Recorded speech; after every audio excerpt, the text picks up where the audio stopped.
여행과 상식 알뜰남입니다. 안녕하세요. 오늘은 시험 잘 보는 비법에 대해 설명드리는 네 번째 시간입니다. 오늘은 공무원 7급 주관식 시험, 각종 주관식 시험을 잘 보는 비법에 대해 말씀드리겠습니다.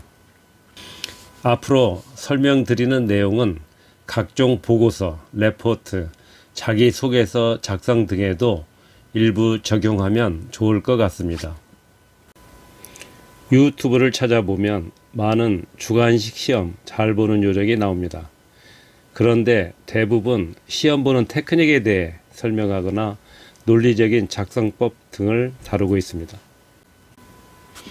그러나 채점자 입장에서 생각해 볼 필요가 있습니다.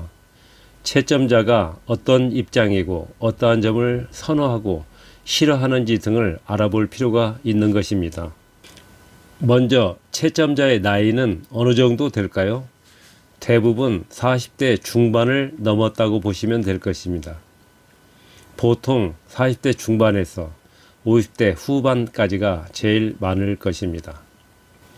주관식 시험의 채점은 대체적으로 대학교의 해당 학과 교수들 또는 일부 공무원들이 합니다.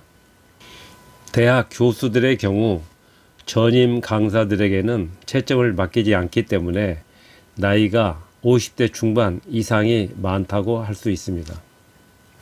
공무원의 경우에도 대부분 사무관 5급 이상이기 때문에 40대 일부와 50대를 넘은 경우가 많을 것입니다. 이와 같은 나이의 사람들 특징은 노안이 오기 시작하고 인생에서 가장 바쁜 시기를 살아가는 사람들입니다. 직장에서는 대부분 중견간부 이상이어서 맡은 일들이 산적한 상황일 것이고, 가정에서는 한창 성장하는 자녀들의 뒷바라지가 많이 필요한 시기일 것입니다. 또한 사회생활에서 다수의 모임과 친구들이 있어 회식 자리도 자주 참석해야 할 것입니다. 즉, 주관식 시험을 볼 때 채점자의 상황을 미리 감안하는 것이 중요하다는 점을 이해하여야 좋은 점수를 획득할 수 있습니다. 따라서 글씨를 아래 한글에서의 10폰트 정도로 쓰면 안 된다는 것입니다. 평상시 쓰던 글씨의 크기보다 더 큰 14폰트 정도가 적당할 것 같습니다.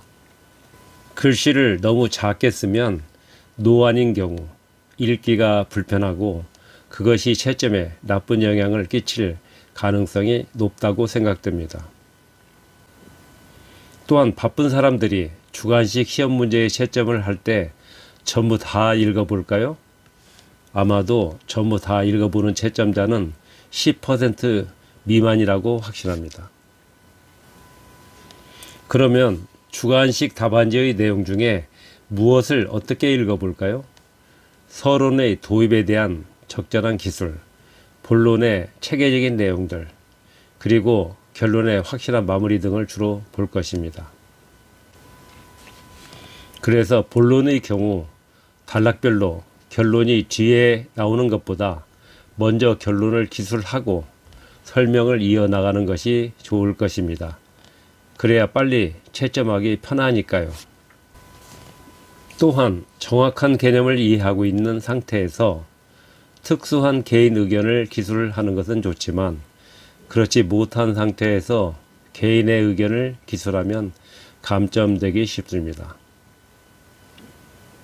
그 밖에 정확히 알지 못하는 한자나 영어 단어 등을 사용하는 것은 역효과가 나온다는 것도 참고하시기 바랍니다. 그리고 극단적인 단어는 당연히 사용하지 않는 것이 좋을 것입니다. 문장은 너무 길지 않고 간결하게 쓰는 것이 필요합니다. 길게 쓰다 보면 의사 전달도 어려워지고 문장 자체에서 모순이 발생할 여지가 많기 때문입니다. 참고로 주관식 논술 시험에서 기술하시오가 나오면 용어 개념, 정확한 정보 중심의 요구에 맞게 쓰고, 설명하시오가 나오면 개념을 잘 이해하고 있는지를 묻는 것입니다. 비교하시오가 나오면 차이점이나 유사점 등을 기술하고, 논의하시오가 나오면 종합적인 관점에서 서론, 본론, 결론 등으로 구분하여 기술하면 됩니다. 그리고 기술하시오, 서술하시오, 비교하시오, 논의하시오, 어떤 경우에도 핵심 키워드가 반드시 들어가는 것이 중요합니다. 그 밖에도 접속사를 쓰는 것은 좋지 못한 습관입니다. 영어식 표현에 익숙하여 접속사를 많이 사용하게 되는데 주의하여야 합니다.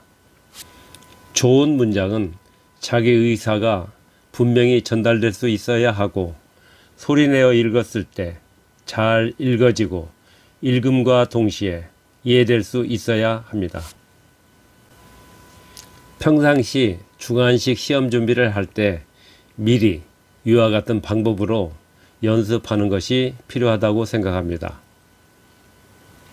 이상으로 7급 공무원 주관식 시험, 각종 주관식 시험을 잘 보는 비법에 대해 간단히 말씀드렸고, 다음 회에서는 9급 및 7급 공무원과 직장에서의 면접시험 요령을 설명드리겠습니다.